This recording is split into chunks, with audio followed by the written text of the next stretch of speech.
Assalamualaikum warahmatullahi wabarakatuh. Uh, Good afternoon. So today I'm gonna tell you a story about a legend of Lake Toba. Before start my performance, let me introduce myself. My name is Rachmatullah. My last student number is 112. Long time ago, in North Sumatra, there's a lived pure young man in the valley. He had no parents, but the valley was beautiful, and anything he planted there grew wonderfully. He lived by farming and fishing in the river near his home. The food he made was not special, but he never went hungry. One afternoon, after working hard in the village, he went fishing in the river. Today was not his day, though, and after hours of waiting, he still hadn't caught a single fish. This had never happened before. Disappointed, he pulled his rod out of water. But just his rod was leaving on the water, a fish bited. He put it out and was very happy to see a pretty little goldfish on the end of the rope. The young man hurried home to cook the fish. He got home, put the fish in the table, and ran out to get some firewood from the garden. As he went, he licked his lip and thought about the fish, how good it would taste. But when he came back, the goldfish was gone, and where it had been, there sat 3 pieces of gold. Good evening, came a soft voice behind him. The man turned around and saw a beautiful woman standing in front of him. He had long, bright straight hair that went down to her knees, and she had no clothes on. The man turned red and looked at his face. "Who are you, oh beautiful woman? And where did you come from?" He said. "Oh, because it seems right. She had to be magical. I was the goldfish on your table, but I'm the ordinary goldfish, as you can see." She played with her hair, smiled at him. "Those gold coins were my scales."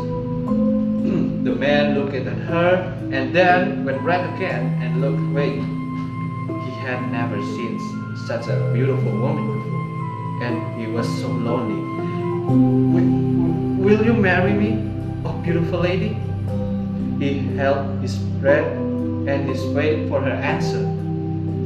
He knew it was a very bold question to ask, but in stories, men always women like that. Oh, but the woman laughed. "I know you would never ask. Believe me, it is lonely to live when you are a magical goldfish. I was waiting for someone to come put their hope in my water, if you understand." Now the man has a red hair. Really? "Yes, but there is one condition." Suddenly, her smile and the air in the room felt heavier. "You must never tell anyone that I was a fish. Do you understand?" "Oh, of course." The man hadn't thought of telling anyone. He didn't have any friend, and anyway, what would he tell them? His beautiful wife used to be a fish. "But why, if I can ask?" "Just promise me. You won't tell anyone, will you?" No, I promise." The woman smiled and clapped her hand. "Well then, I suppose we are married." "Just like that?" "Just like that." and just unnaturally as it began. There's a marriage confirmed. They soon found out they were very similar, although they had been lonely before. They only need each other company to feel happy. Soon they also had a son, who they named Samoser. Samoser grew as quickly as a flower in the ground, and at 6 years of age, he was so strong and very knowledgeable. His mother always asking him to help her clean the house and bring dinner to his father in the field. Some days, Samoser did he was told, but most days he should know and run off to play. One day, as usual, Samoser was being naughty. He had refused to eat his breakfast, sent loudly while his mother worked, and now he was refusing to bring his father dinner. "Why don't you do it?" he said. "Because I'm cooking dinner for you," she said. "But I don't want dinner." "Within an hour? How do you know?" "Because you are a human, and a human gets hungry at the same time every evening."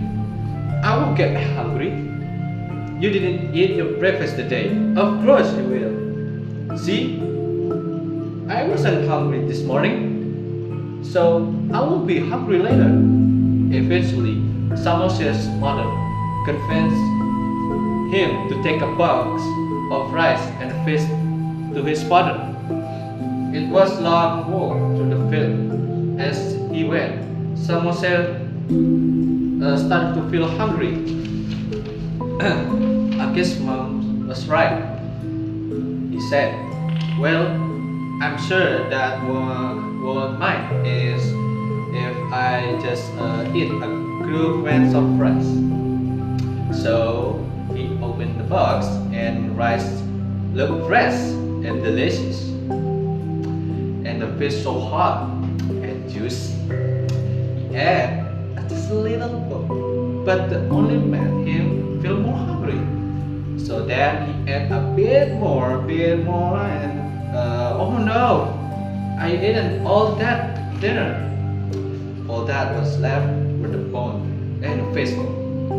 Hoping his father would notice, Samoser put the bones back in the box, ran about, and continued on his way. When he found his father, he handed him the box and was about to run away. But his father was hungry too, and he immediately opened the box and saw the bones. "Samoser!" he shouted and ran after the boy. Samoser was fast, but his father was so faster, and he quickly caught the boy. "Why were you the only fish bone in the box? Did you eat my dinner?" Samoser burst into tears and cried loudly, saying, "Oh, Dad, it was horrible. A fox attacked me and ate all the food. And I said I had to keep it secret. Don't lie to me." His father shouted and things were Fred. "I'm not lying." "Yes, you are, you son of a fish." Without warning, he slapped Samoser across the face. Samoser gasped and his mouth fell wide open. His father had never hit him before. "I'm not son of a fish," said Samoser. He was crying again, but this time it wasn't real. Samoser turned around all the way home, and when he came into the house, he said, "Mom, am I son of a fish?" He meant it's a joke, but his mother's face turned deadly serious. Samoser, "What did you just say?" And I said, "Am I son of a fish? Dad just said to me." His mother started crying silently and put her arms around him. "He has broken his promise." "What? You really mean I'm a son of a fish?" He looked up at her face. "But you're not," he As he spoke, his mother's face started to change. It looked smoother than before, and the light shone in a strange way. After picking up the box, Samoset father thought about what he had said. It was a joke, but then he had slapped his son. It was stupid to do. It started to rain. So he ran toward the house. He could see his wife inside hugging Samoset. But just then, the light struck into of them disappeared. He ran inside and looked at all the house for them, but they were gone. Where they had stood, there was a big puddle of water. He stayed up all night, walking through the field looking for them. The rain went through his clothes and he stopped cold, but he did not find them when he finally gave up and went home. He found out all the gold coins in the world gone. It was only then that he realized just what he had done. The rains continued for a week. When the man fell into a deep depression, he lay in his bed and he listened to the rain and thunder outside.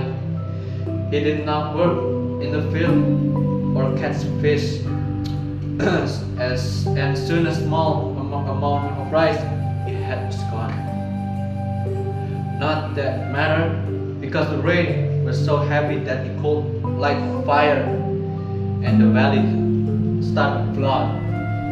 The man stayed in his house and farmed as long as he could.